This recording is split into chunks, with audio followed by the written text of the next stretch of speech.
Hmm.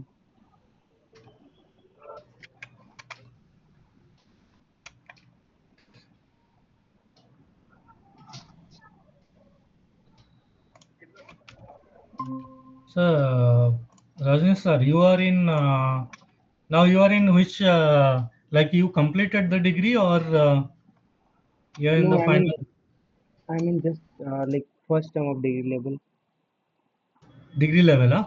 Yeah, So you mean to say the BSc you completed now in the BS or BSc first term? BSc first term. Okay, okay.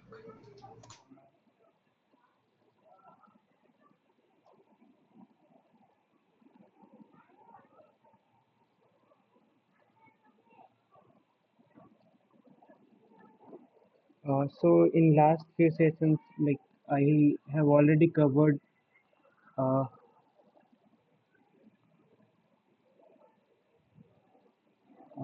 like API creation and like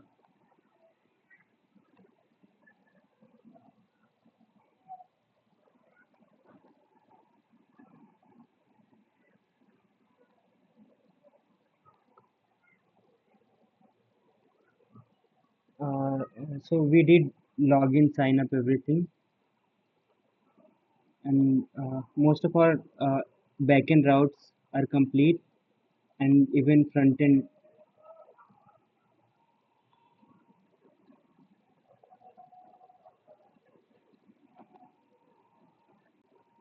So once I'll suggest you to go through the bootcamp repository, clone it, and practice things your own. Like take help from this code base and try to do it yourself. Yeah, fine. I think Rajnish sir, that day three of the video, I Hmm. think the file is corrupted. I mean, Hmm, yeah. oh, okay, okay. You want me to go through the content what I Think covered it's that day? okay. Oh, it's okay. Okay, we can still manage. I mean, I Hmm. can manage. I'm not sure about others. I think you can continue. If there is any doubt, they will ask. Yeah. Okay. Are you practicing? Like, have you cloned this repository? Yes, I did. I did. I'll take the latest now. Okay.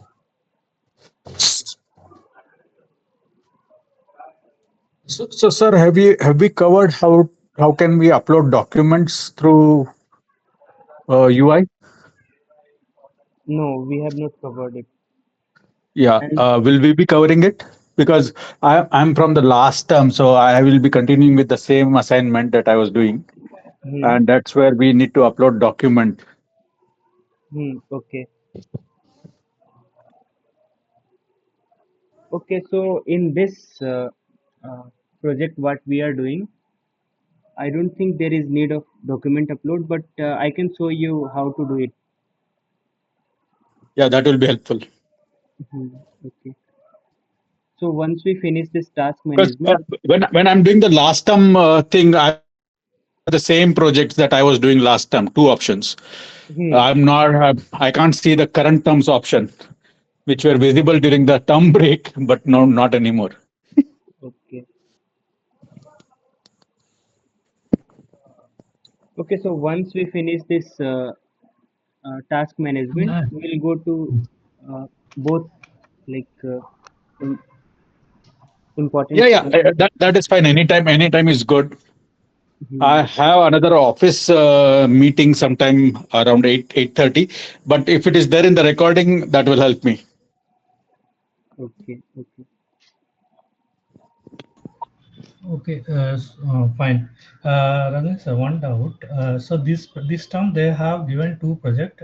One is that uh, parking lot, four-wheeler parking lot, and the other one is the what is that? Quiz master, if I'm not wrong. Quiz master. So Yes, Quizmaster is also there.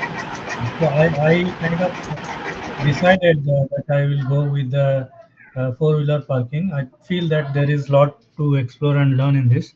That payment gateway, once the charge is decided, decided, whether the payment gateway we have to implement on our own, or we can check for any mock payment gateway and we send the request to that. How it should be done on a high level? Can you just We give no little? like just mock payment gateway integration, not the real one.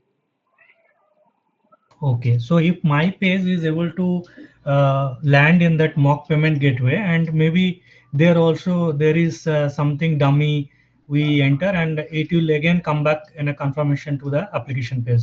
So that is enough. Yeah, that Okay, is okay. enough.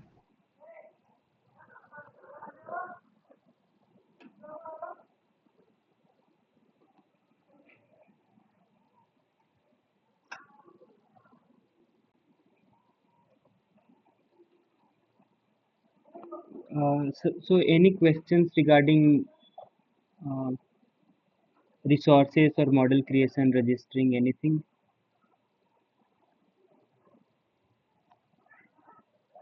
Nothing specific to this, but uh, this security related thing, what kind of questions they will ask in the Viva? I looks like that login authentication, tokenization, lot of questions are asked in that area. Hmm. Related to security login sign up. So Correct, they correct. How? we are using Flask JWT extended. So they may ask about the process or like the library that you are using, uh, how token stores in client side storage, how token gets created, and how the token is decoded, what you are implementing in the project. From there only they will ask. So for login, what we do is when somebody so first thing is like they do sign up. So they give all the details, all their details like user ID, user username, email, and other details like password. So for us, username and password is important while login. So once they give correct username and password, we match in the DB. If it is correct, then once it is correct, we use method from Flask JW extended create access token, where we give user name, user ID, any identity of the user while creating this access token, and we return this access token in login class. In the post method, we are first checking if the email and password is correct. If if email and password is correct, it can be any unique thing like username or email. Once both the things matches, then in our case we need to check if the user is approved. So once these two things matches and user is approved, then we create this access token and return this access token. In identity, we are setting user dot username. In this identity, we can also set all the user details like user name, user email, user phone number, everything. Just we need to convert it to string, and then we can uh, set here anything. And while decoding the token, so once the token is created and sent to the user, if I go to the front end login page, views login.view. So here we are sending email and password.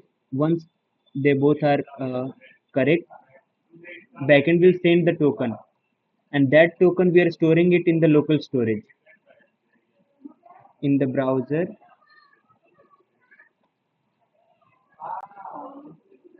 In applications, we have this local storage where we are storing this token,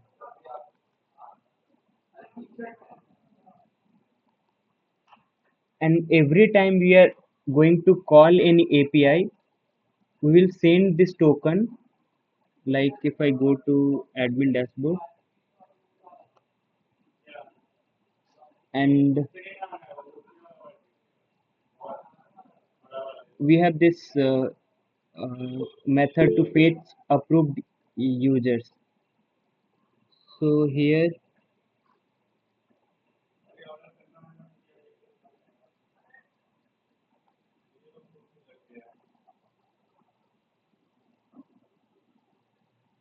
in this get auth headers, we are getting the local store token from local storage, and then we are sending it in the headers.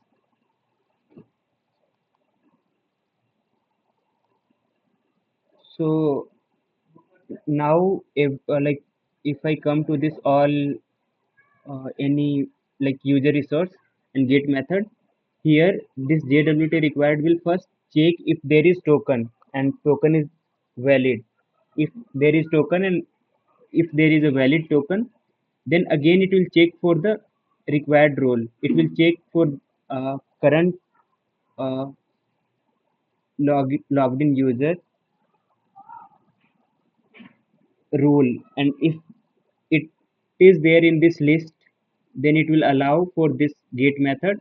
Otherwise, if manager or employee try to access this resource get method, they won't be able to do it. They will get an error like.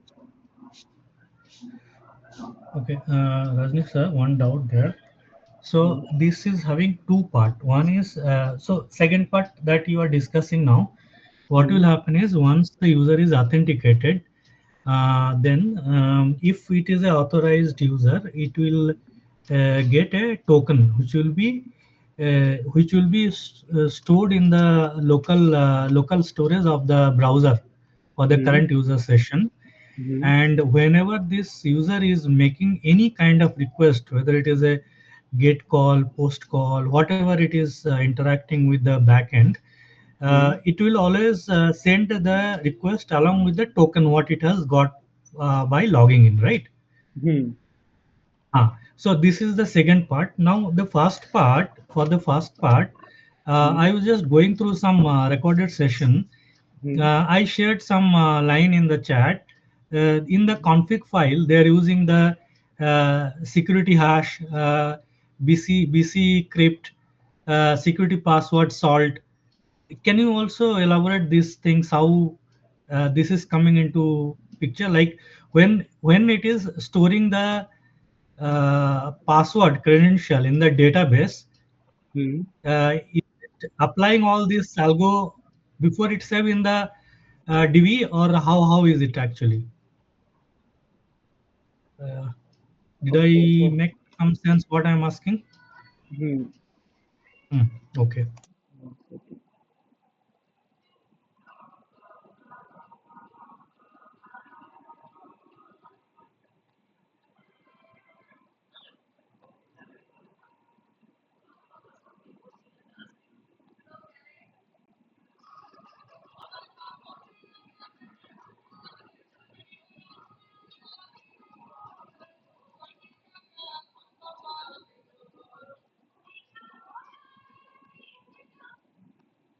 So these things we used in our task management, or is it from some Now other I project? I took it from one of Some the okay. recorded sessions. Sarah was Hmm. giving the explanation. I took his from his repo and I found that, and in almost all the sessions they started with this only. The config file it is having these details. Hmm. Yeah. Okay.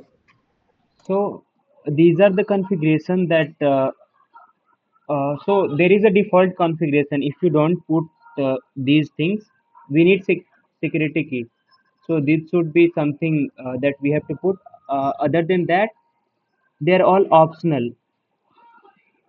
So there may be different type of password hash. So uh, Bicrypt is one of them. So we are manually telling to use Bicrypt, and then again for salt security password salt, we are setting something. and security token max age. That means for how long this token is going to be valid. Once we log in, we get token. So this max age is for how long it is going to be valid. Okay, but this is coming into existence. How the password is saved in the DB, right? Correct, no? Yeah, yeah. Okay. A How BC that crypt is the token is how that token is getting created. okay. This part is it for the actual password of the user, or it is for the token? For the token. So it says no password hash, security password. I mean, my understanding was, let's say we created a user. One Hmm. person is registering by username one and password. Let's say password one. Hmm. So password one that will be saved in the DB, but before it saved, it will be using the hashing. So it will convert that password one to something else, and that will store. And along with that, that it is also adding a salt, meaning it is two-way hashing, like it is making it more complex for someone get hold of the DB. They will not be able to decode the password. Um, Yeah. so so this first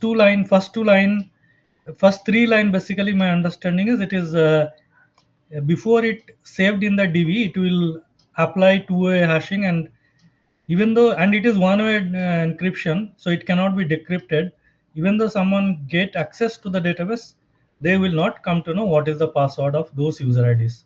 This was my understanding. So, and then the next two line, and that last line is that how long that token is active, and the second last is when they're Okay, calling that okay. token. Uh, Maybe you are correct. So there is a different library that I used earlier. So that also did the same thing. So what it will do is like it will hatch the password and then it will save in the DB. So this these password hatch. I thought these are from JWT, but maybe these are not from JWT, but these are to hatch Flash the security. These are from these Flask features are coming security. from Flash security, right? Flash security. Hmm. So these may be used to hatch the password. Hmm.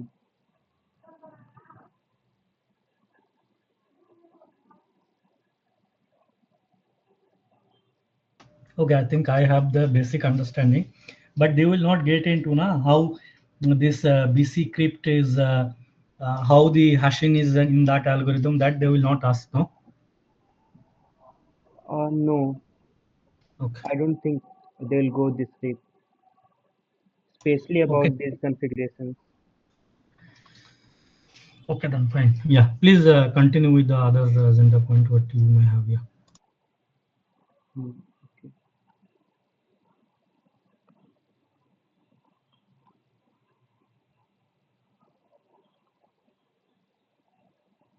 So in the front end, I have made few changes.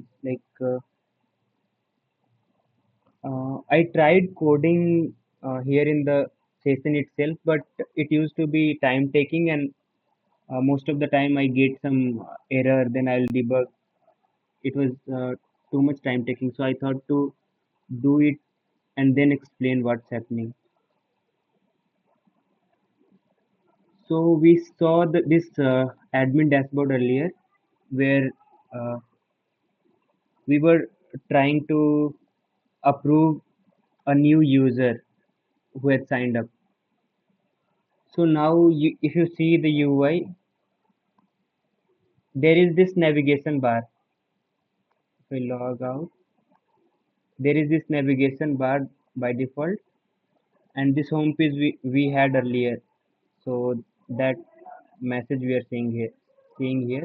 I've added this I have edited these two lines like this. So if you come back to app.view, here earlier we only had this router view, but now I have added this nav bar. So whatever we add to this app.view, this is going to be there in all the pages that we visit. So if I go to login, sign up, admin dashboard, anywhere, this navigation bar will be there. And there is this login, logout button, space, this logout button that is rendered if user has logged in. So there is a computed function to check if user has logged in. If there is token in the local storage, that means user has logged in. That's why there is token in the local storage. So we are setting the token as just the token name, and then when we click to log out, it will remove the token from local storage. With token this time, I'm also saving the role in the local storage, and then some styling here for the navigation bar.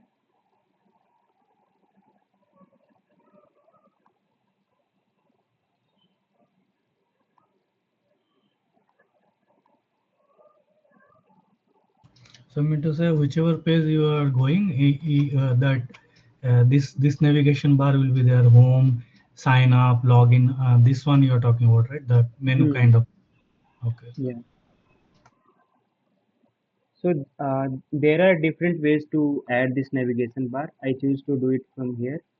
There is another way to add a component named navigation bar and import it in all the views. Like especially when this navigation bar is going to be different for all different pages. Like if I go to admin dashboard and I want to see different options in the navigation bar, then again in manage dashboard there will be different. That time it's more useful to add as a component and then import it and use it in different views. But for all the pages this time this is going to be same, exactly same here. So this is the sign up page that we created earlier. That time in the sign up page there was no option to select role, even though like I added this line select role, but still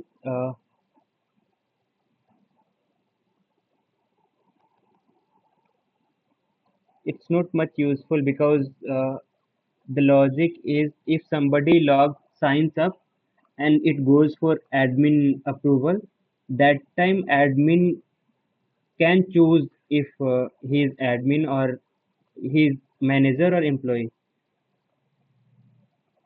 So I will simply like try for manager to.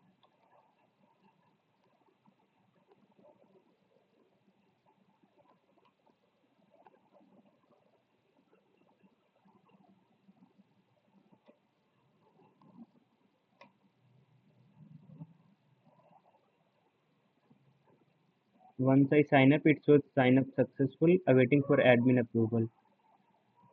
If I go to sign up page,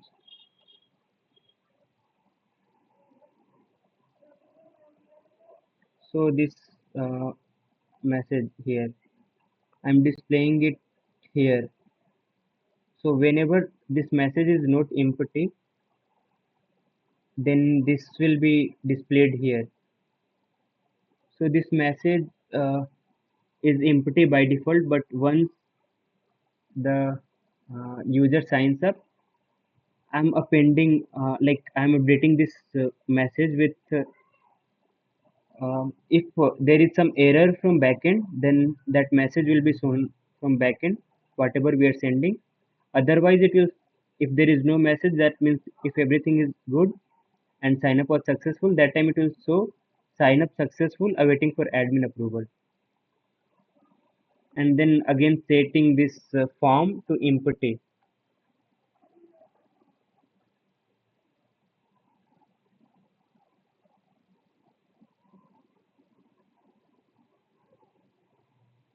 So now if I go to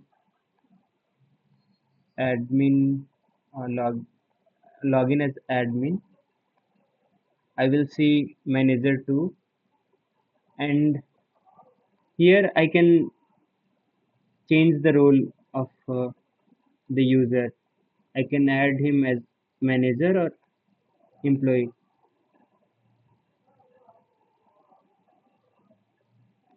So user, while sign up user it himself cannot decide that he is going to be manager or employee. Instead, admin will uh, choose the role. If I approve and go back to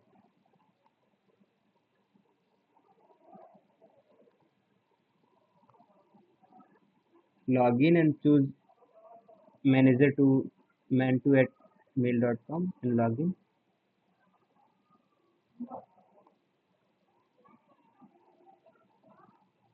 I see this form to create task for any user. If I fill this form and click on this button, it will add task for the user. If I go to manager dashboard, so we have simple UI here. To for this form, create new task. I'm using a component task form. So the first two lines here is from our manager dashboard. Then we have this task form. So if I see this task form, we have all the input fields, labels, and then this click but for this add task button, we have this async method where we are uh, Sir, I need to drop the call. I have another meeting. I will try to join at 9 if possible. But hmm, do cover the document upload if you are finishing before 9. I'll check the video, please. okay, okay. Sure. Thank you. Hmm.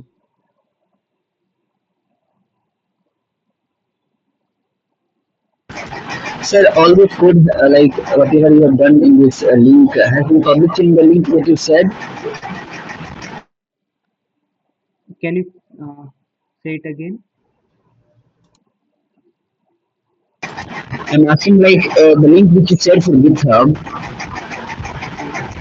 Hmm. Does this contain the content what we are doing today? Ravi, I just took a latest from the repo. Is everything is there updated in the repo? It's already committed. I took the latest. Okay, okay, Nikhil, thank you. Okay, so we have one input here, deadline. So there was some problem with this deadline here. So I have like I'm formatting this deadline uh, in a way that backend we have to send to the backend. So for that reason, I have this. I'm replacing this with empty and adding this 00, and then posting on this post method on the slash task to add these all details. And once we get successful message, we are resetting this form again. So to make this form empty, we are doing this, and now we just have an input box to input the assigned user ID, but there should be one drop down to choose like select options to choose user IDs that will do today. Just one doubt. This one that backend logic what you implemented. If Mhm. you go to the app.py and the once the user is logging in, line number 79, that uh, login resource is there, right? Hmm. There, uh, 70. Okay, I think I login is there now in the app.py. I Yeah, login resource. 79. I think I'm seeing maybe this. Okay, these changes are not there, is it? I'm seeing a different phase then. That is there in the line number 70 line 79, if I'm not wrong. Mm, Line number 79. I took it from your repo only just now. 79. Login resource. Ah, yeah, yes, yes. So here, once it is coming, first we are telling this is a class method post self.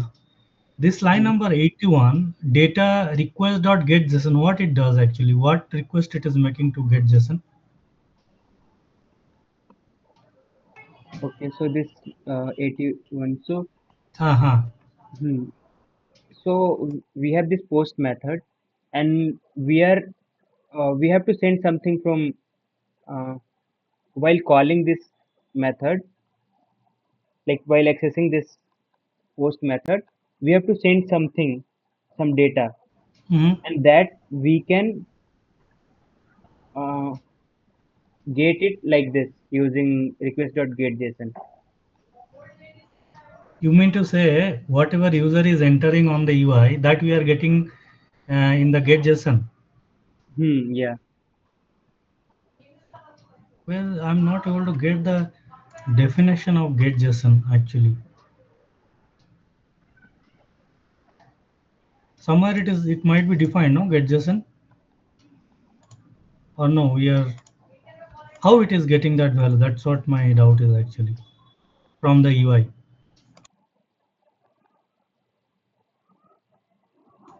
So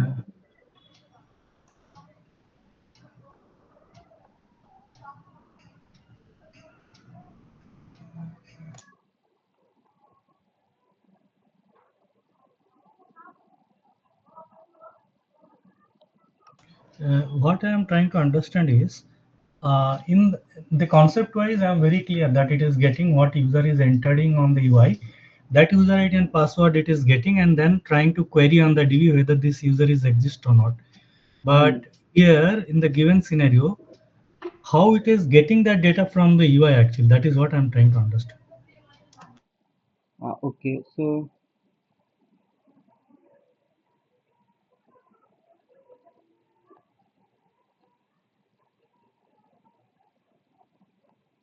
okay, so see this post method. So in the body in raw, we are sending some data. Mm-hmm.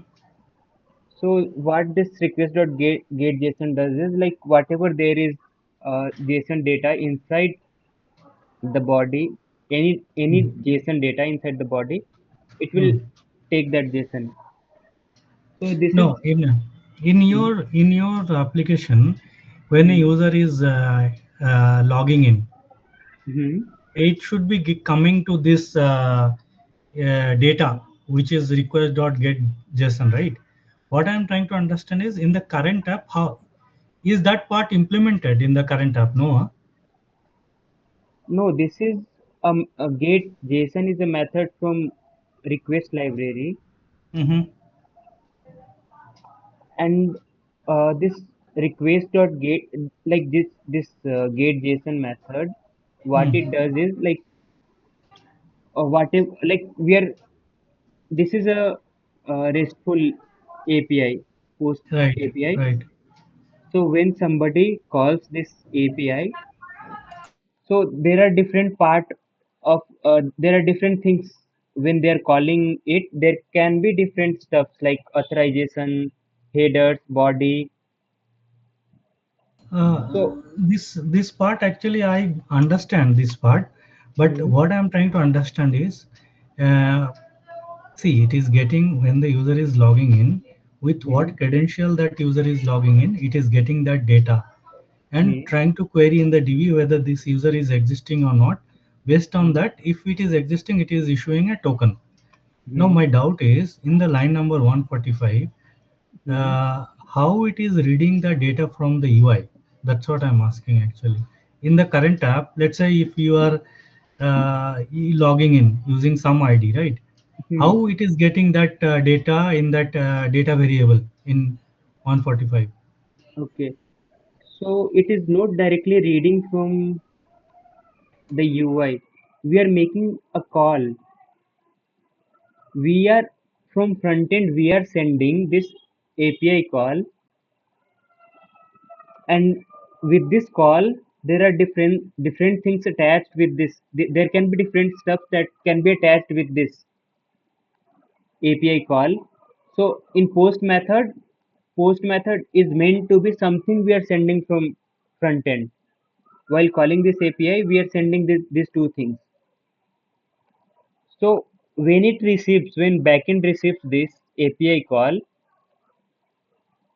there can be different things like headers Okay, or okay, okay. Can you please go back to that the UI side? So you are telling this Axios API is making call to that, and hmm, they have, so this Axios is making call to this. This is passing data to that uh, post request backend. request dot. Hmm. Okay, okay. Our backend is running on local storage 5000. Mm-hmm. Mm. And if I come back here and if I see this login result, it is registered on this slash login. So when somebody, even from Postman, if somebody goes to slash login Mm. and port 5000, and if I make this call, then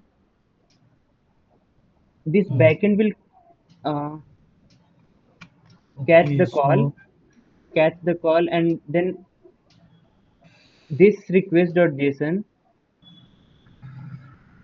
will take that JSON part from the body of the API call.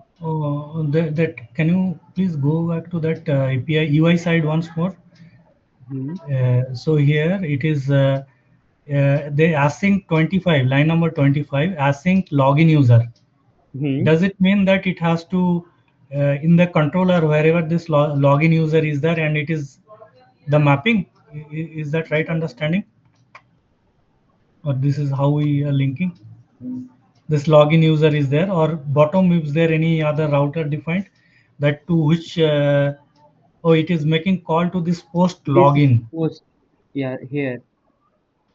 And this in the controller how this is defined, the when the user is making call to this, what will happen at the at login it is defined as the Hmm. route. This uh okay. So in front end, what's happening? In front end, if you see on login page, we have this form.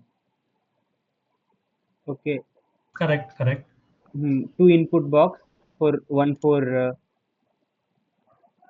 email and one for password, and then this button, login button, email, password, and then submit button to login.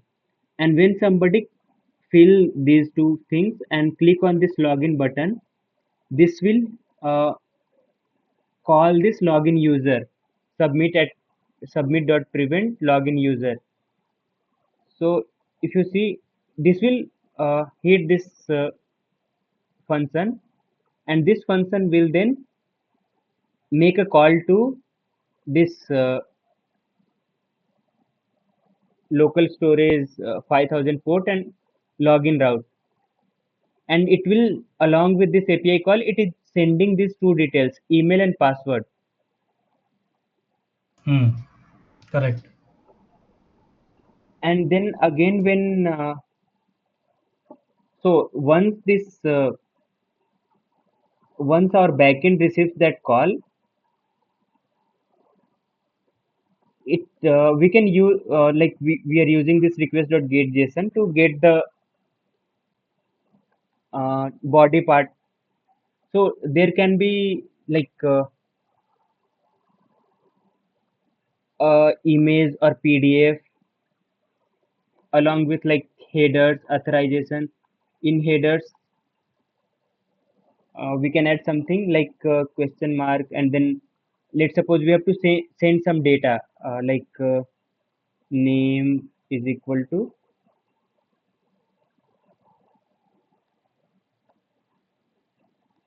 So there are different things that can be there with API call apart from like this body thing. So this is the way we get the JSON part from body, and there are method to get these all different things. Like if you see here, I think I got it. And also in the app.py, once all this controller logic is there, it also has a list of endpoint. Like when can you scroll down? I mean, uh, hmm, somewhere it has the list of this one I'm talking about, the line number 367. So these are the uh, I mean the route, basically the login. hmm, yeah, Yeah, so that in here the third method is nothing but the login. When this URL is hit, what hmm. will happen in the backend, that is defined in the third method here, because I think this is how the So in the when sequence it is somebody given. call this login, it will Mhm. go to this login resource. We are registering this here. Correct. Yeah, yeah, yeah. Yeah, right. So whenever is someone calling the login, then it will go to the login resource that, Hmm, yeah, and it defines further what will happen at this route actually once this call comes here. hmm, yeah. Okay.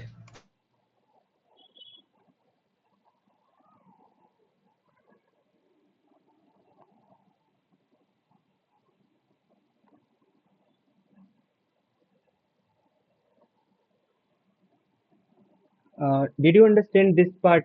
How this async method is working?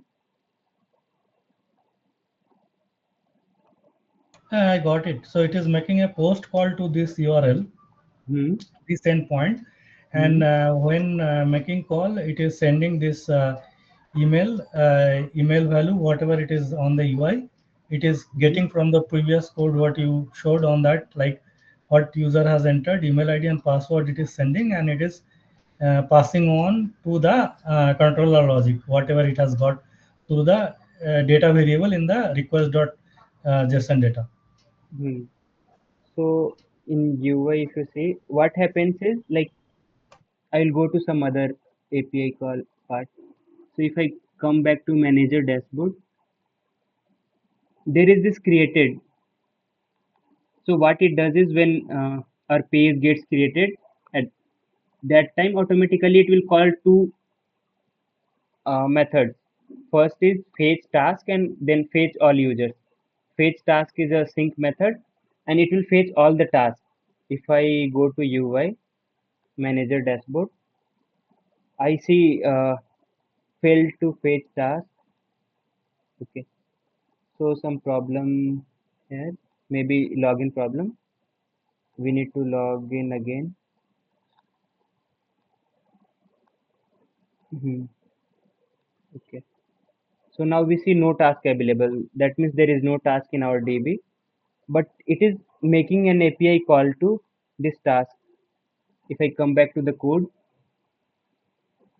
it will automatically call this fetch task and fetch all users. So when we go to manager dashboard, admin dashboard, or employee dashboard, we don't want to click something and then get our all tasks. It should be like when we go to employee dashboard, we should see all the tasks that we are assigned to. So for that, we can use something like created, mounted, on create.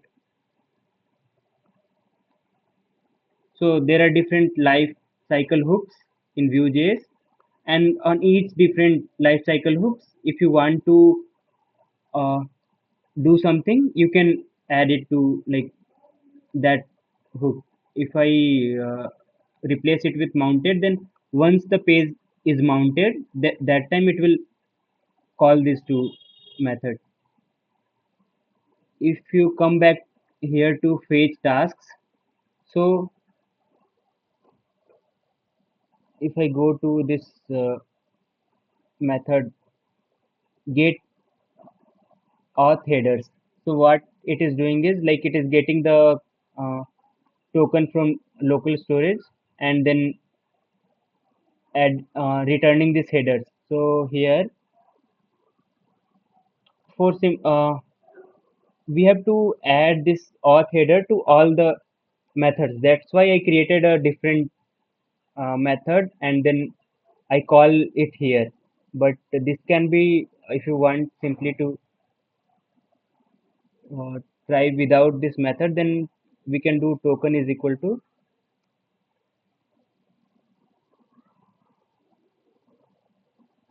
local storage dot get item token, and then here inside this header,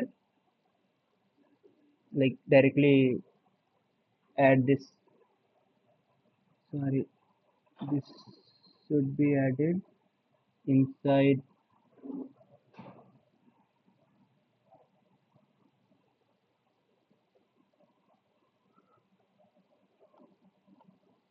hmm, like this. So this time we are just sending this authorization header. We don't have anything in the body, and as it is a gate method, that means we don't have to send anything from anything in the body, but for authorization we can send the token. So this token, if I come back to the this method slash task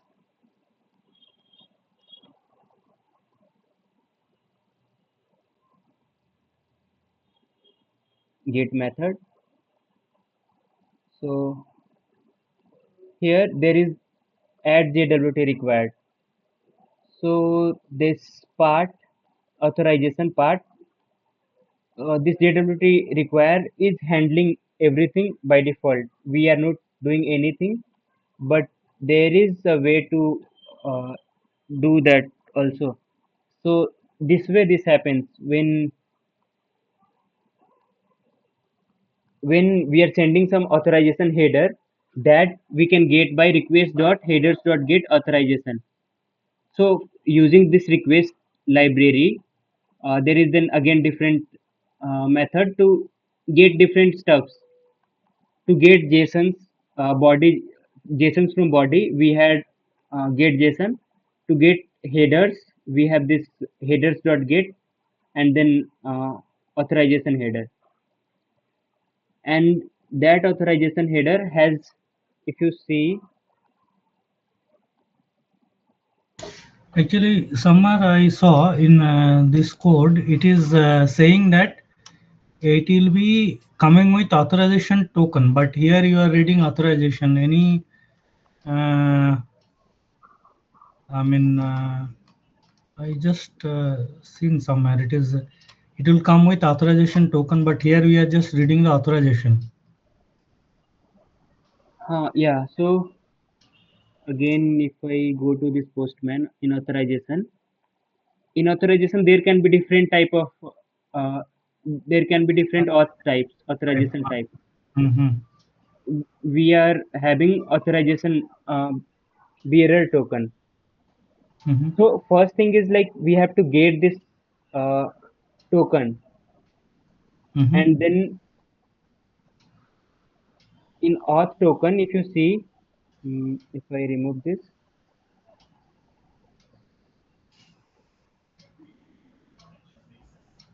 here like if I go back to our front end code, see we have the first part bearer, means the type of the token we are sending. In postman we have this drop down for that, but in UI from front end we are sending like this. So this line, what it does in this line is like it takes the second part, means it will leave the zeroth part and it will take the second part and it will store in the token variable, and finally we have the token that we send. So it is framing the header as the authorization token, and value is equal to what it gets, the token. Hmm. And the zeroth part is not important for us because we know that this is a bearer token. We are working on front end and back end together. If somebody else has like worked on this front end and we have to work on the back end, then we'll take the first part, and based on the type of token we can have like if else condition to handle different type of token. But we know that this is a bearer token, so we are directly decoding this JWT token. And while creating the token we use this algorithm. So in my project, I in the configuration I added algorithm should be this one, and secret key was there in the config file, but here everything is in the same file. If I come back to the configuration part, we have this secret key here, app.config jwt secret key. So it will take that secret key. Using this secret key only it is going to decode. If we have this key, then we will be able to decode it. So we have a function from jwt, jwt to decode, and we are passing token and then secret key and then type of algorithm,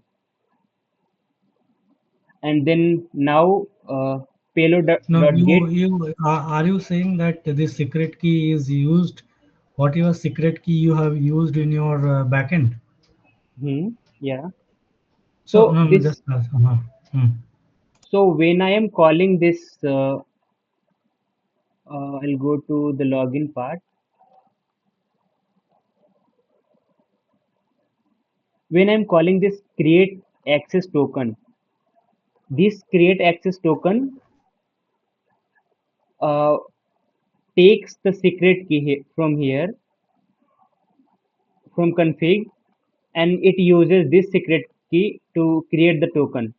And this token can now only be decoded using this secret key only.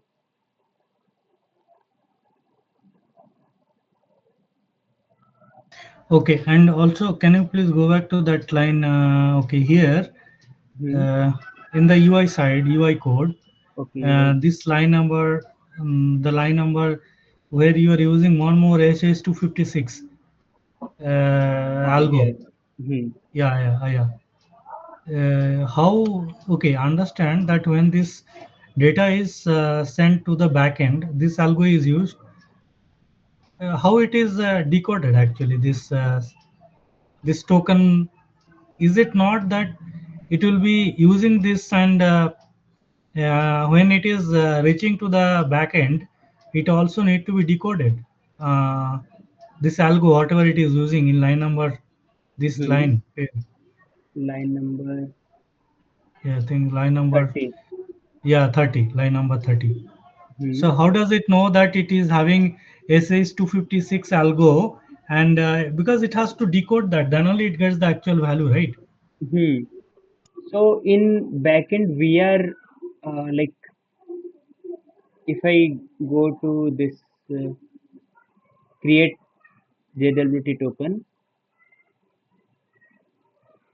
here in payload, uh, secret key is this, and so while creating this token I use this payload.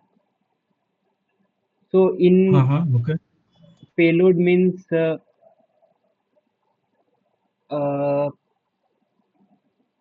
payload is exactly same to this login identity. So this payload will be stored in the token. So once we decode the token, this is what we get. After decoding these things, we will get. So this has user ID, and this has when it will get expired, and then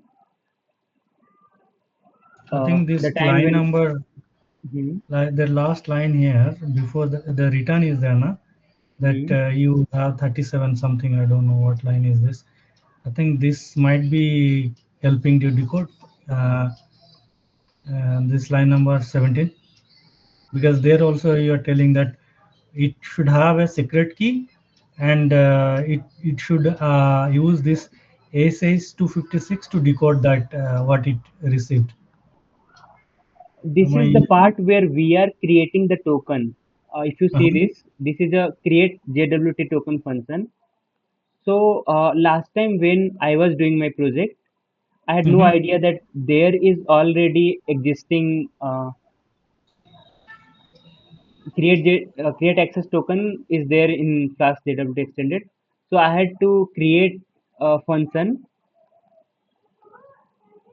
that creates the token. So while creating the token, whatever configuration you are going to use, that you have to specify while decoding it.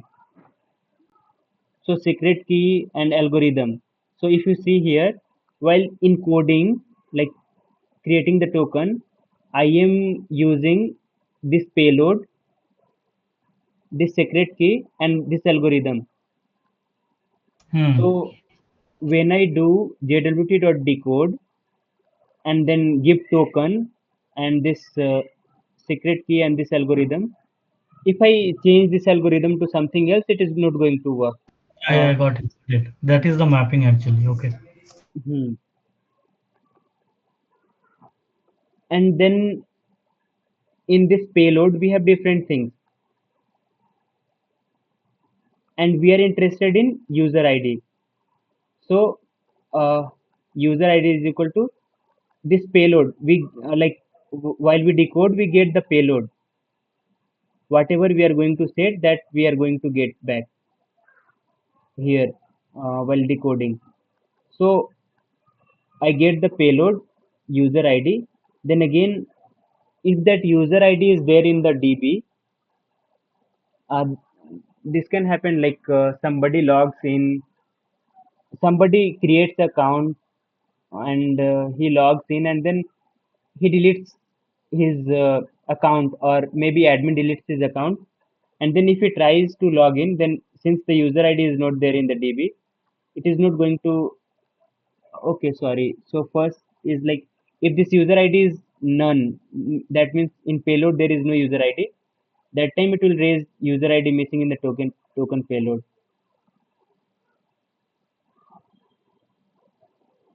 and then in except part printing that token error. Then again we'll check if there is any user with that user ID. So we get this current use. We store the current user in inside this current user variable, and then if that current user is there, that means if there is some user ID with that, uh, if they, that this user ID exists in the DB, then it will continue. But if that user ID doesn't exist in the DB, it will again give an error message, user not found. And now the most important thing, like in while decoding the token, we are using this rule required, after this JWT required. So there is one JWT required decorator that I imported from Flask JWT extended. But here in role required itself, everything is there. So we pass the rules that are allowed, and then it will check if that user role is there in this allowed role. If yes, then it will allow. Otherwise, it will say insufficient permission.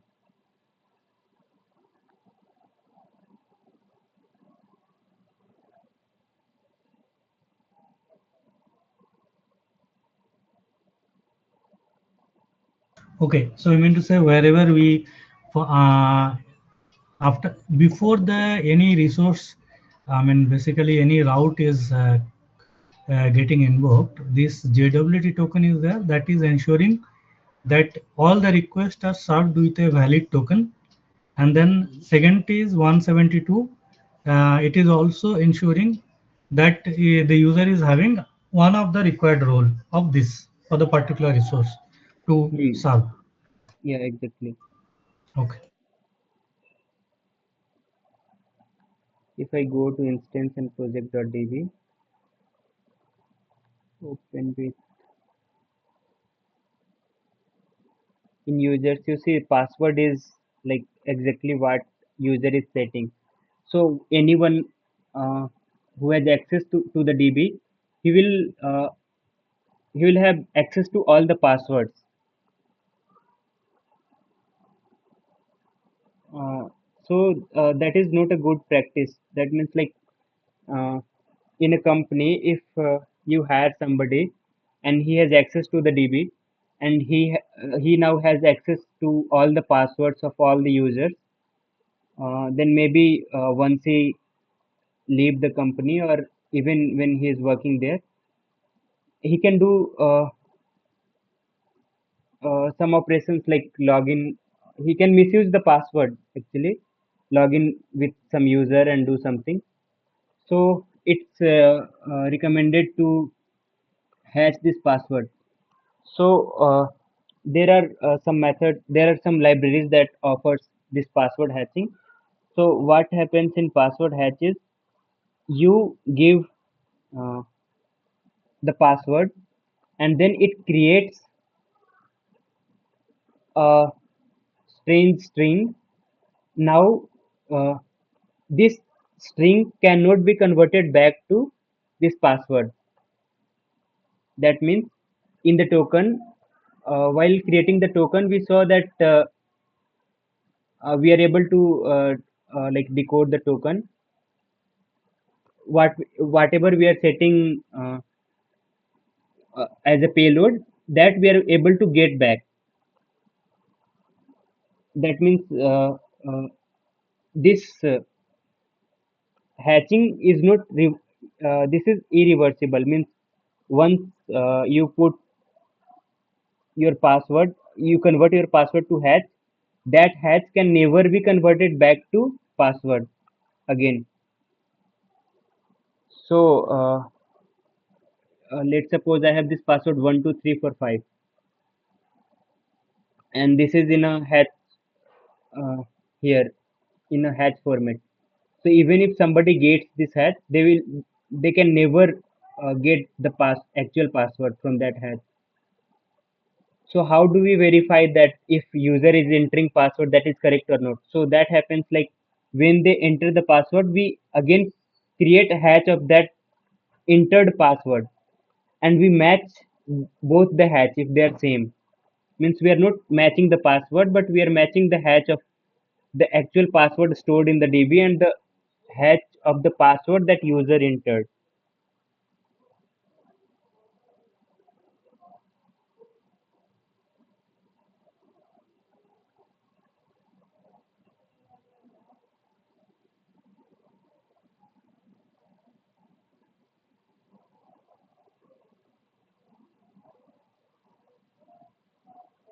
Okay.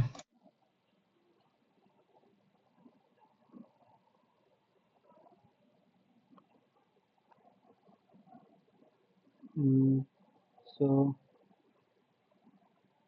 while sign up and login,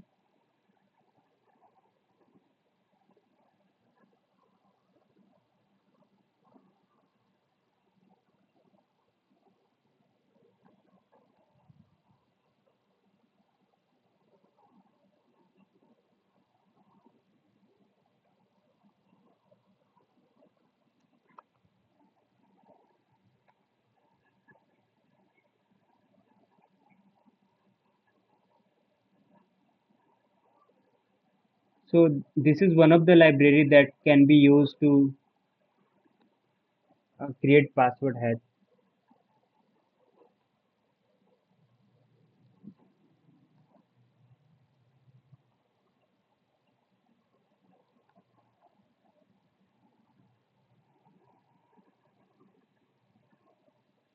So we will not be using the config file, that those things what I shared earlier. Is it like that?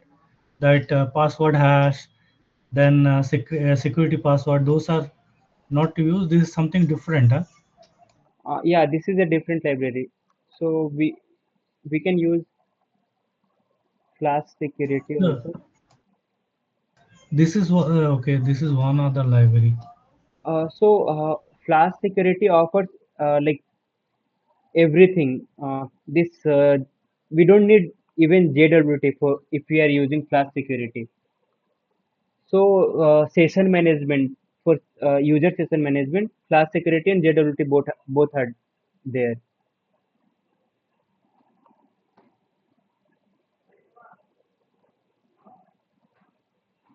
So when I'm using this JWT, I think it will be better to go with this. So just one doubt there. What we are saying is Flash security. It has all this security, password hashing, security password salt. Then on top of that, we have a JWT token API, which is for the second layer of authentication. All the requests Hmm. will come through the token.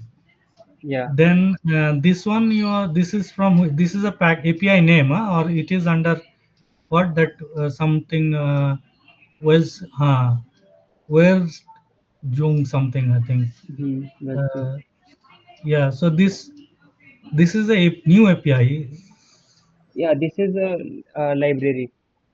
library. So this is used for the password hashing. Huh. Just So the password, I think.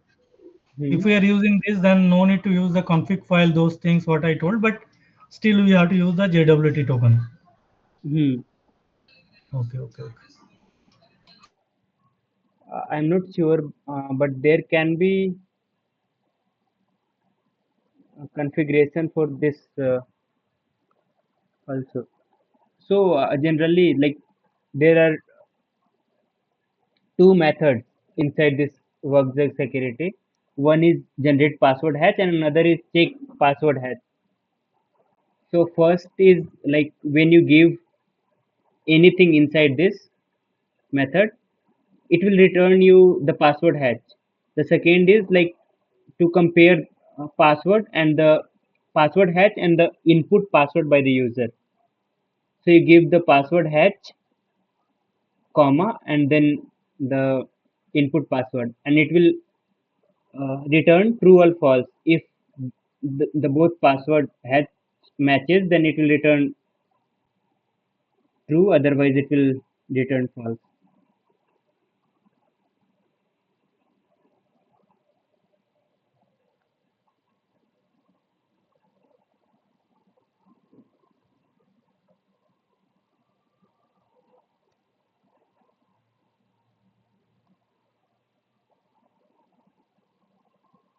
This requirement already satisfied. So I think with JWT it comes, so we don't even need to install it. It is already there with JWT. We just have to import this.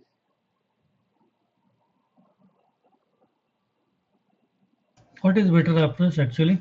Which one is the better approach? More secure? Both are secure only.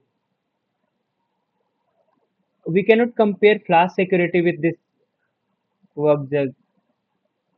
Both are like one is for like one offers full everything from uh, for user session management. It gives everything: password hatching and token generation for session management. Which one? Which one? The Flash security. Flash security, Okay. and this this is just for password hatching, and with this we have to use JWT. So if you compare Okay. Flash security and JWT and this thing, then like Flash security is just for the Flash. If you move to Django or Fast API, Pyramid, or some other language frameworks like Node.js, then there is no flash security. But everywhere JWT token JWT is used. If you go to the website, Got it. So you mean to say if we move to Django, the framework will be different, and there we don't have the flash security. We'll have to use this JWT, and inside JWT, this regjob, whatever the hashing uh, library we are talking about, it is available. yeah, this is Mm, available for all the Python based. framework. Mm. This All the framework. yeah, for all the frameworks, Python based frameworks. If we go Yeah, to I mean uh, to that Flask, the Flask, Django, Django, Pyramid. Fast API. So if we talk about our degree, so not everybody is going to be like a software engineer. Most the people will be like machine learning or like data LLM or different stuff.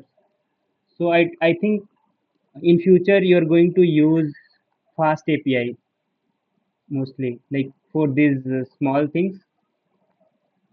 Mostly Fast API is used. So even with Fast API, this and JWT will work perfectly fine. But in our case, we are using RESTful, right? Fast RESTful. Yeah. But for like session management, we can use JWT. Hmm. And this is JWT is widely used.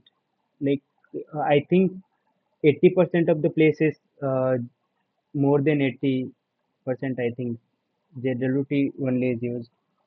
Like uh, Yeah, it has a library for the Java world and Python both. The Spring Boot framework also it has a library, and the Java side is there.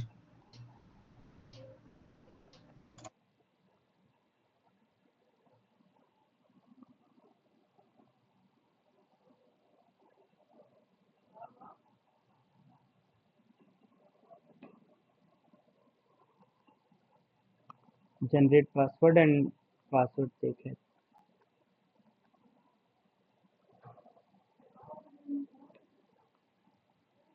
So while sign up before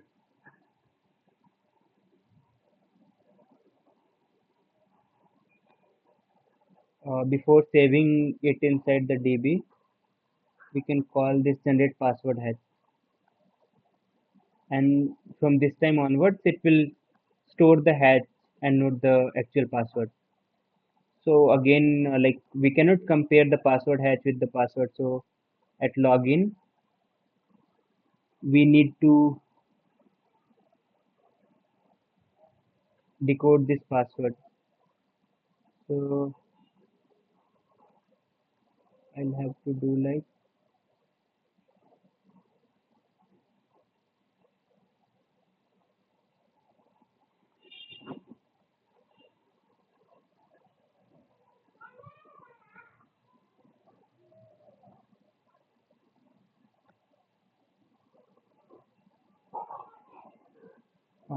then check if the user password is correct.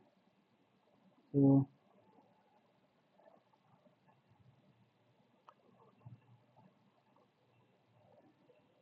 this password is from the DB user.password, and this password is from the user input from the JSON that we are sending from front end. So if this is correct, or maybe like if not, return invalid credential.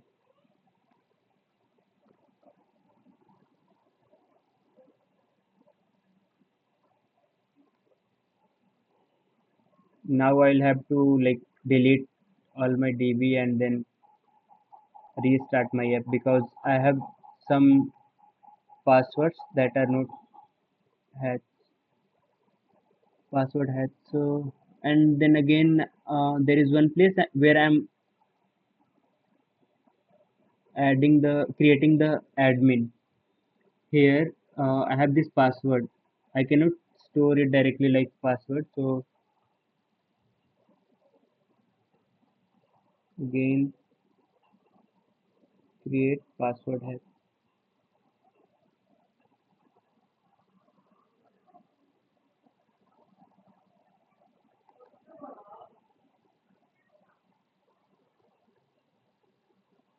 Sorry, not create.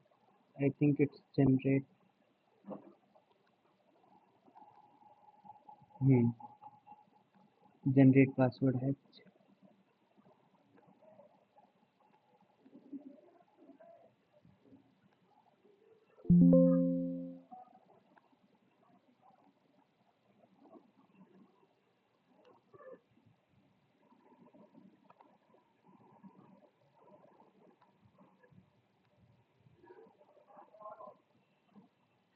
This time we see this password hash, not the actual password.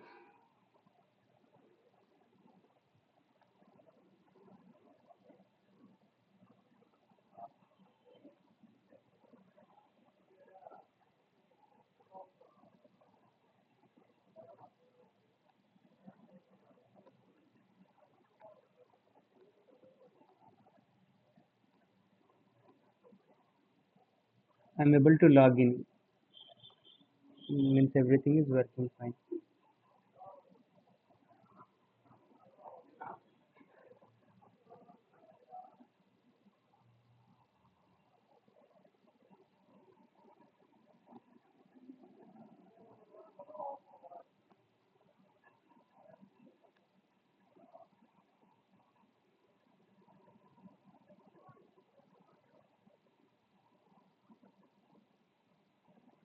In backend, I think I have covered everything and there is nothing left. But I think there, like since Vue.js is new for you all, there can be multiple confusing things in this Vue.js here.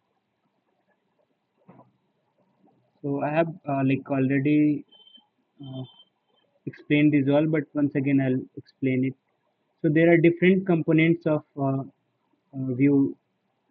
So first is template where we write HTML, and then we have a script where we write all our scripts, and then we have uh, we can have or we can skip this style part. We don't If we don't have to style anything, we can skip this. But three things are there: template, script, and style. We can import a component from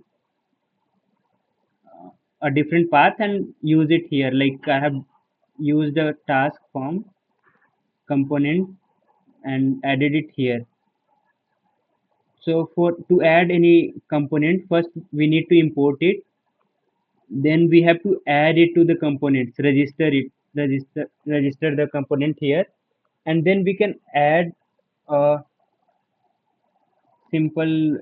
Uh, we can add any component like this, and we are passing this handle task create. So if I go to taskform.view,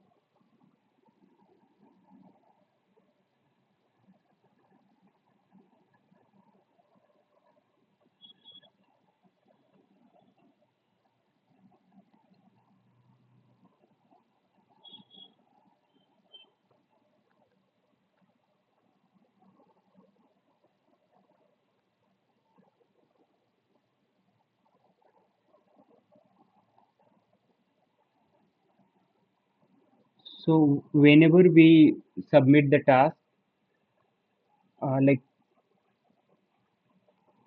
I'll have to log into manager dashboard first. So there is a form and then submit button. So when we click on the submit button, what it will do, it will um, post to the this method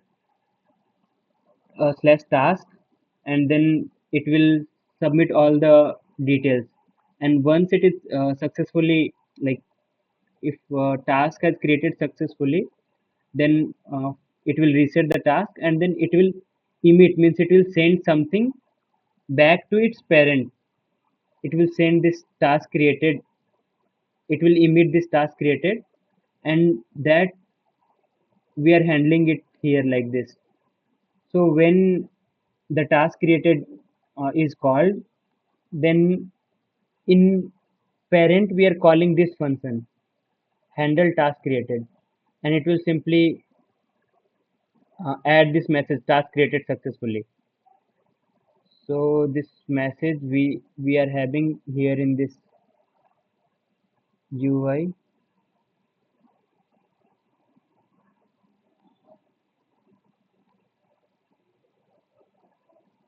here. So we'll see the task created message. And same way there is a way to send some data from parent to component.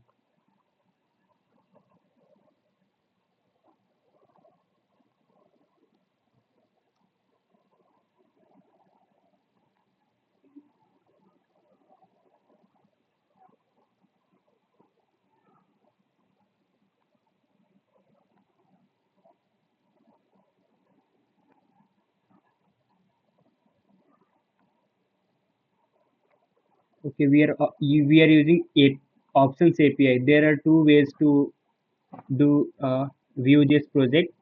One is options and one is composition. In options, we have this different things splitted in scripts like create, data, components, methods, everything. And there is another way to do as a composition API. We are using this options where we have.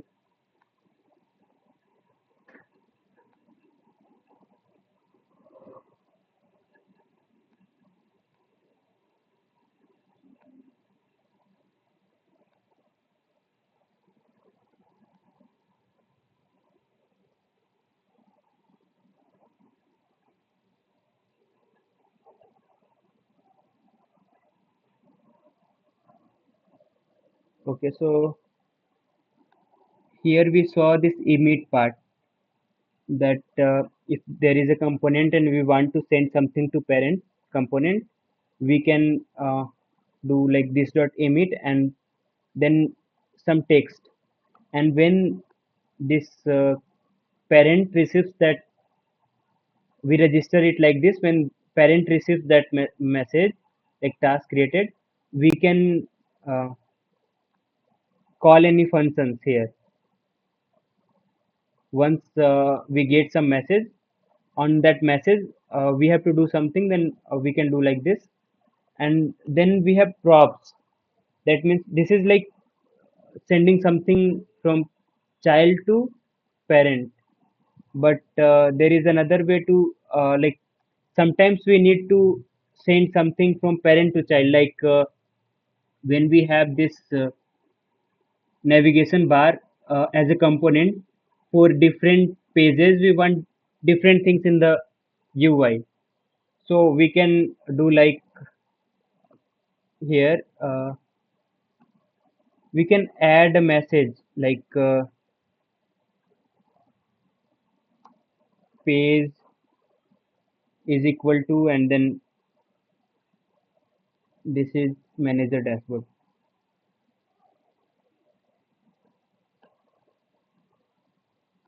So when we go to task form, we'll get this manager dashboard, and based on this text, this message, we can modify our page for that specific page. Like in manager dashboard, we want just the manager dashboard, not this admin and employee dashboard. We want something, some other stuffs in the navigation bar. So in uh, conditions, we can write like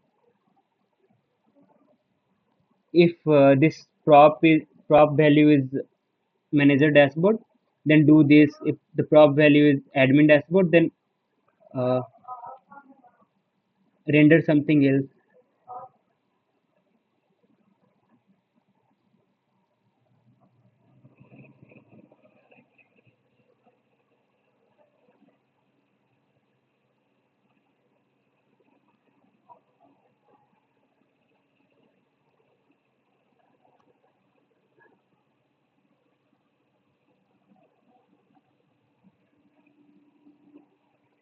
And then we have this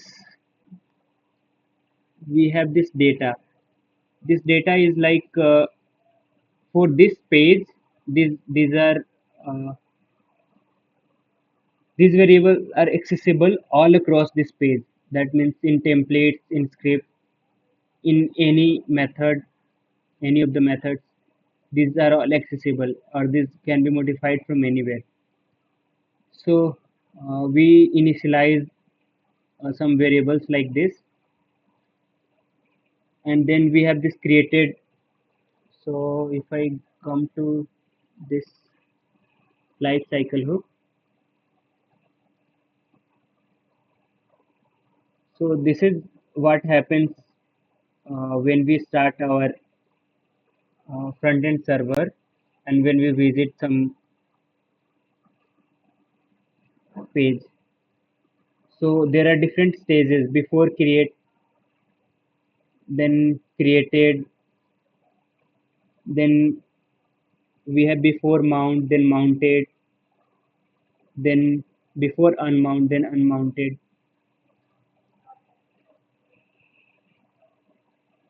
At each different life cycle, we can call some functions. Let's suppose before mount or after before unmount or after unmount, we want to remove some data or make this empty. So let's suppose we are on a page where this message is not going to be in different page. So let's suppose in local storage we stored something, and now we want to when we visit some different page, we want to remove that from local storage. So we can do like before unmount, and then we can write we can call a function that that function will remove that specific thing from local storage, so that it's empty. When we visit some different page, we don't want that local storage variable to be on that local storage. So there are different uses of all these different stages. While loading the dashboard, we mostly use this created or before created or mounted. Before created before mount or mounted. These things are like what we'll be mostly using. So we are using options API. So once option API after this initializes, just after this initializes, this create whatever we write inside this created, like I have this here, this will call this method. If I write here mounted, that means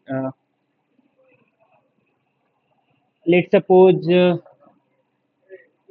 we want after the DOM has initialized. That means when we come here, when we refresh this page, the first thing that is happening here is after the options API activates, initializes, then this whatever we are calling inside this created, that is activating. But let's suppose we first want to load our page. Once everything gets loaded, then we want to call any function. There we can use this mounted. Just after the DOM initializes, creates and initializes, then this mounted, whatever we write inside mounted will be called. Then we have this methods where we write our methods or functions, same way the one we write here in our Python. There is different way of writing a function inside JavaScript.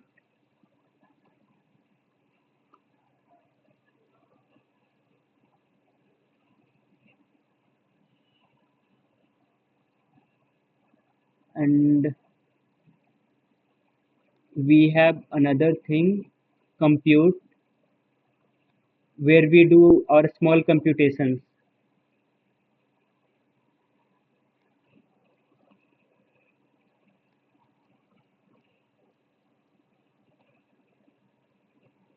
So the main difference between computed and method is like computed, the function name of the computed itself is a variable that can be used inside the template, and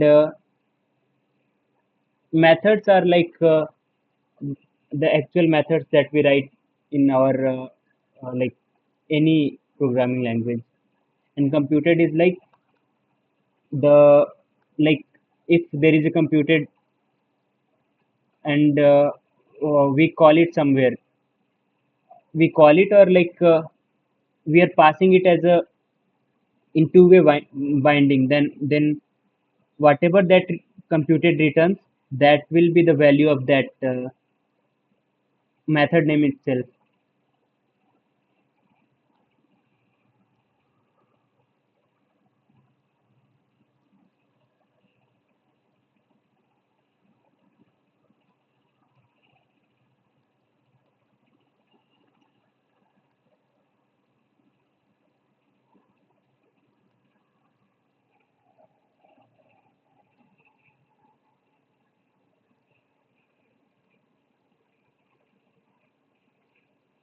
So, from that earlier discussion, just one thought came in my mind, like this, the password hashing you told, right? So, Hmm. in this current project at API, what we are using is a Flask RESTful API, right? Yes. In the other framework, what API they will be using? Which API library is mostly used in the? What I'm saying is that Django is most widely used framework compared to the Flask. Uh, Okay. so in Django, what API works actually?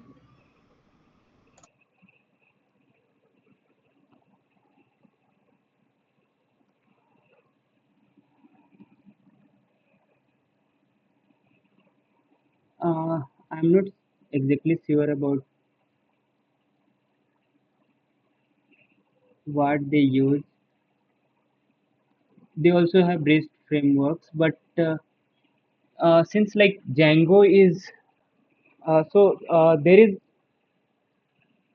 like Flask is a minimal. That means we don't have Basic. when we install Flask, we don't get many libraries with the Flask. We have to manually install different libraries and use it like whatever we have to like even we can use Flask for a simple hello world program, but Django is like totally different framework. It has everything by default. When you install Django, you'll get everything, REST APIs and uh, like we are using here many different things like SQL Alchemy for that mapping. Then we have Flask RESTful, then Flask Course.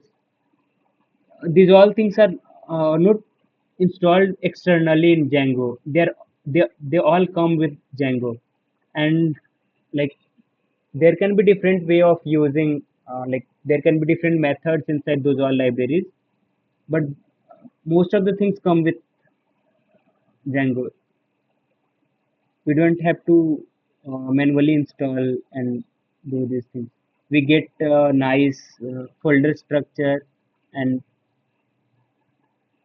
it has many different things. Cannot write a simple one page application like I just have app.py, nothing else. and it is working. Flask is working.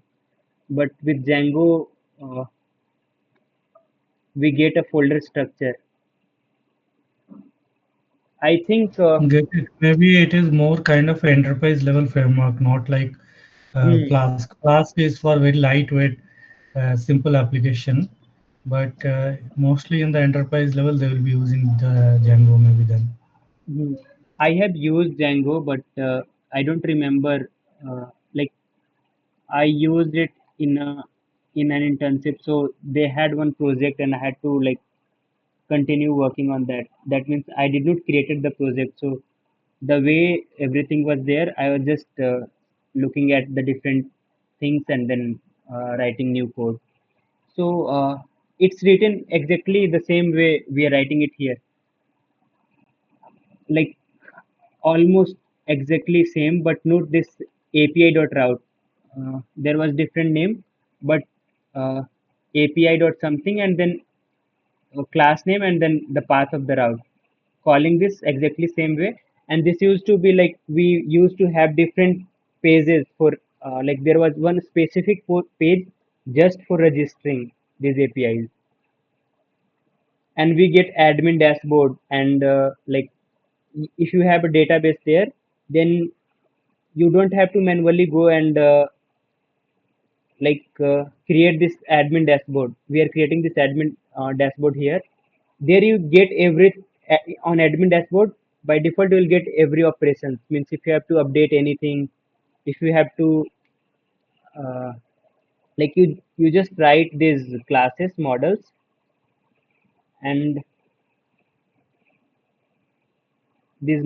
based on these models you will get a UI there. And if you want to add a new user, there will be button add a new user, add a new task, like that. So Yeah, got it. It is more very less boilerplate code, kind mm, of more user friendly. I mean, just keep doing nominal coding, you get the feature done. yeah, but at the same time it's very heavy. So if you have a small project, you want to host it on GCP or AWS, then this Flask app will cost you minimal just for what you are using. But even if you have a simple page using Django, then many different libraries are there, many different stuff are there, so it is going to cost you much more than this Flask app. So only if you have a big project, then in that case you can use, like it is recommended to use Django. Otherwise, we use Flask. And even Vue.js. If you see, it's a very minimal app, like project. For minimal project, we use Vue.js, and for like there is Angular, which is again enterprise price label. So there is community support.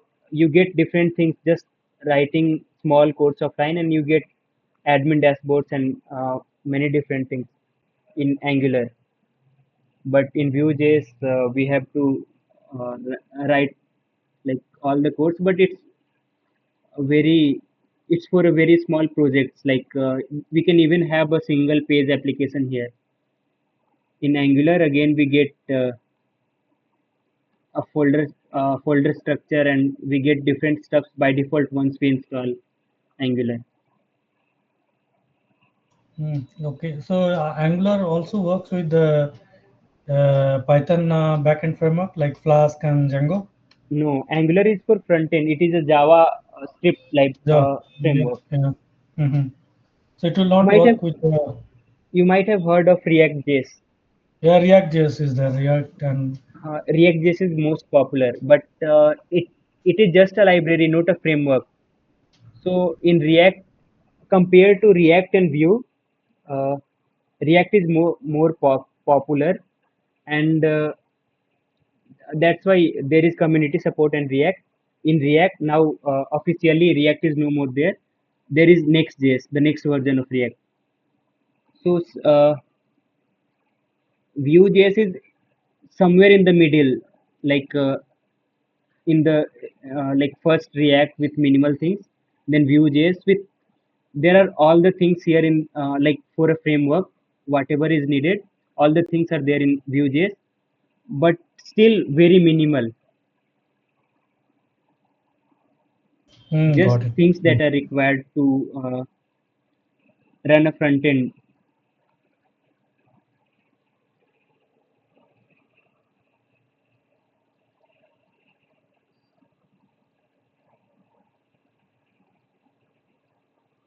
Okay, okay, fine. Yeah, we can move on.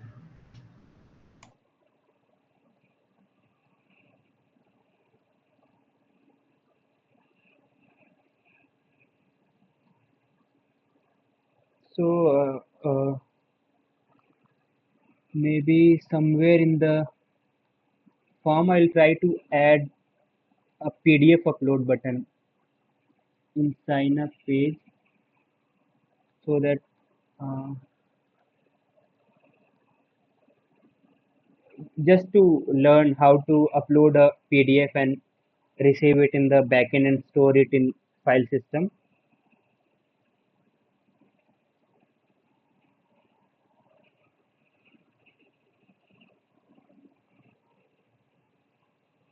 You want to do it now or later, the other day? I mean, I'm just asking.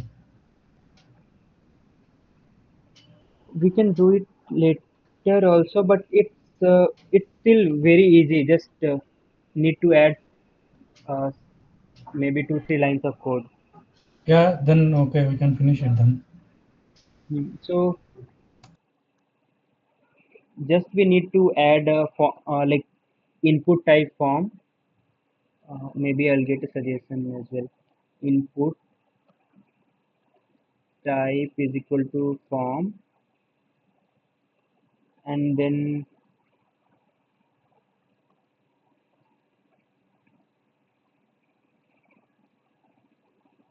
type form, and then there is like, let's suppose you want video, image, or PDF. So let's suppose we want PDF. So there is parameter accept is equal to,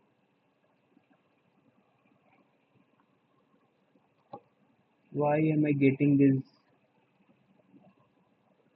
wrong suggestions? Application slash PDF. I think this is how we do. And then, sorry, this is file,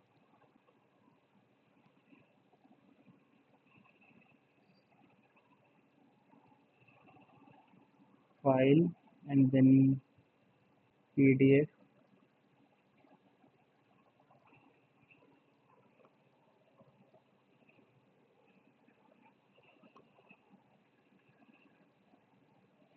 Something like this. And then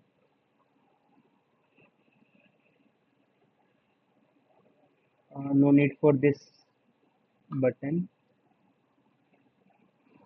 Or if this button is there, that means whenever this file changes, it will automatically update it in inside uh, the DB, like inside the file system.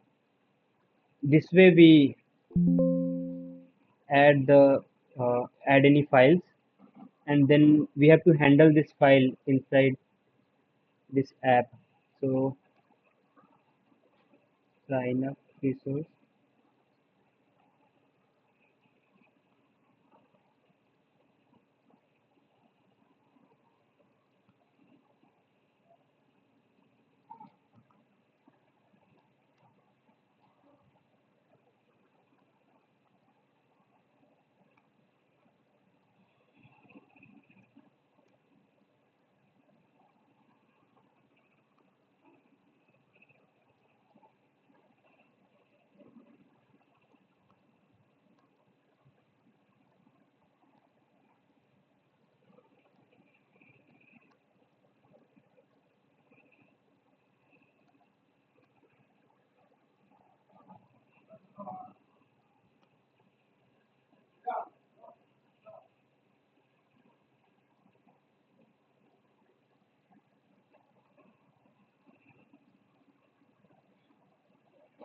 Hmm. So there is this request.file and then the file name. So here file is equal to request.file and then the variable name what we are sending from here, uh, sign up. I will remove this v model file and here I'll add file null.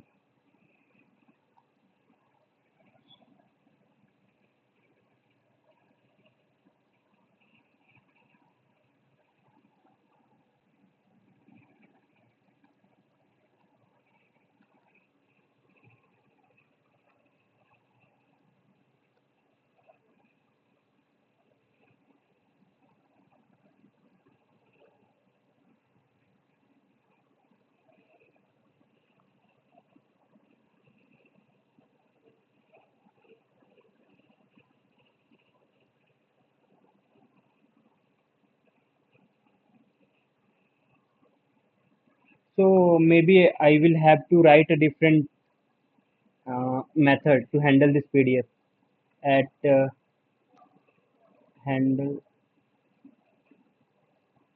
file.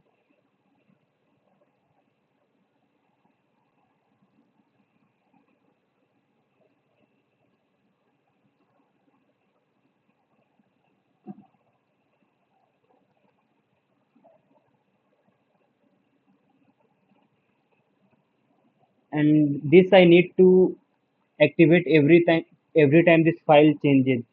So maybe not at but at change. That means every time something changes. That's what it was suggesting to continue to add change, and then we have to write this function to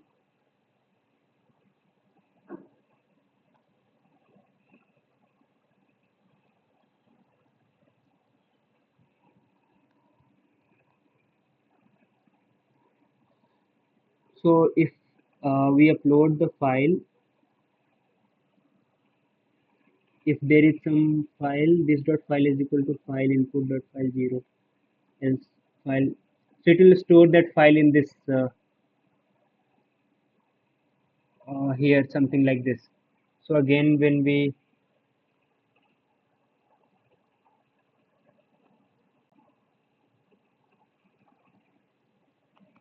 we call this here, so we will have to add.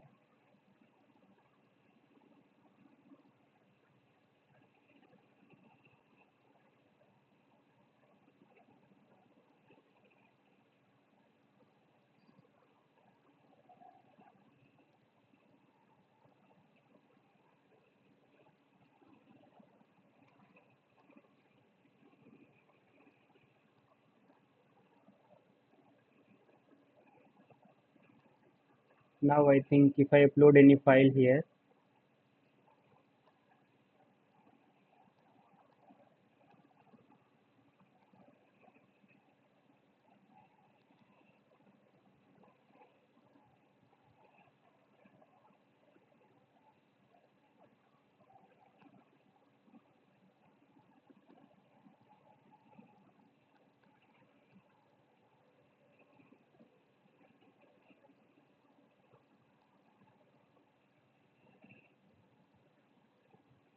okay, so there is one problem here. I cannot send file like this here. I'll have to send it in. There is special way to send a file. Like content type will be like different. Now this is just here we can only send JSON. Like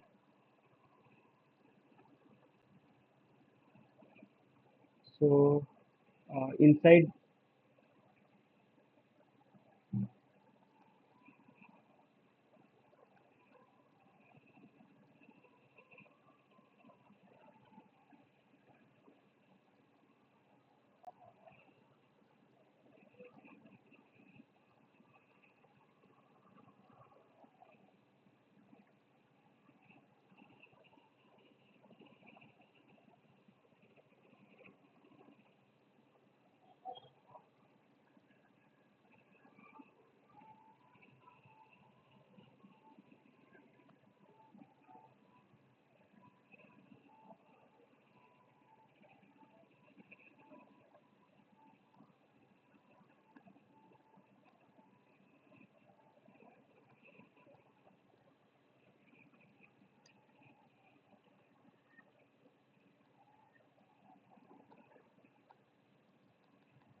maybe instead of application, I have to add multi-part.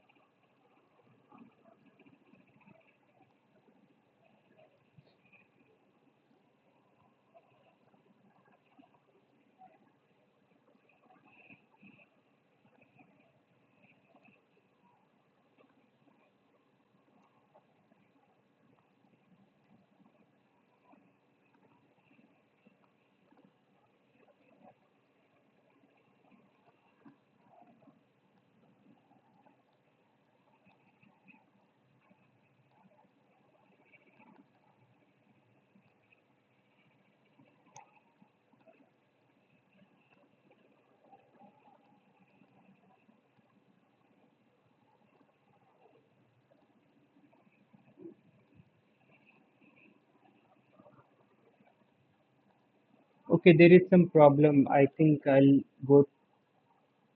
check how a file is sent and then I'll update. Like in next session, I'll show you how to do this.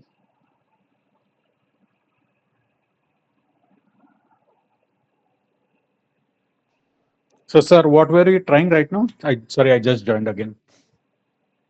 Okay, so I was trying to send a file from Hmm. front end and catch in catch it in the backend and then store it in the file system. Okay, the question, my question itself, uploading document. Okay, Yeah. and it did not work. Okay, let's try it on Wednesday then. Hmm. Wednesday, I will be on road. I will be traveling back from Mumbai to Pune. So I'll try to connect on phone, but uh, with weather and all, connectivity might not be so good. Anyways, if I get recording, that should be good enough, or even Hmm. the code. Thanks for trying. Hmm. Okay.